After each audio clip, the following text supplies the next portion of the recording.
Newtown was originally called Novum Burgum de French Villa, meaning Freetown back in 1254, before the French raids around the mid-1300s. It was a place overridden with rats, so much so that the people of Newtown had to keep watch over their sleeping children day and night. Even so, many children were disfigured or died. The town tried many times to destroy the vermin. Cats were one solution. The sheer number of rats overwhelmed the cats. The rats just ended up killing the cats' babies, preventing any chance of the cats' numbers increasing. They even tried to poison the rats, which did have a major effect on the rat population, but the rotting corpses of the dead rats produced a rancid smell and induced a feverish infection in the town, killing a number of them. A new plan was needed. A plan to offer rat catchers a healthy reward. Many came, but all left empty-handed.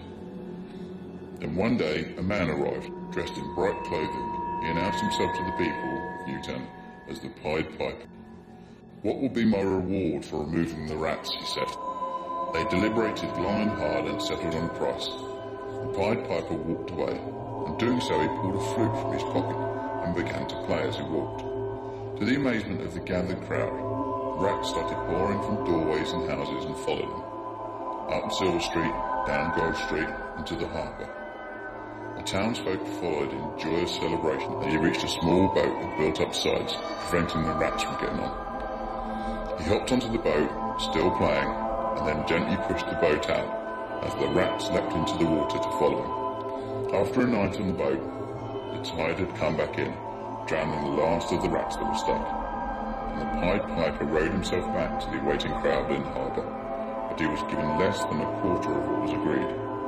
The townsfolk claimed the danger is now cleared, and the sum is fitting for the minimal work that has been carried out. To this he swore revenge on the town, but they just laughed and taunted him as he turned and walked away.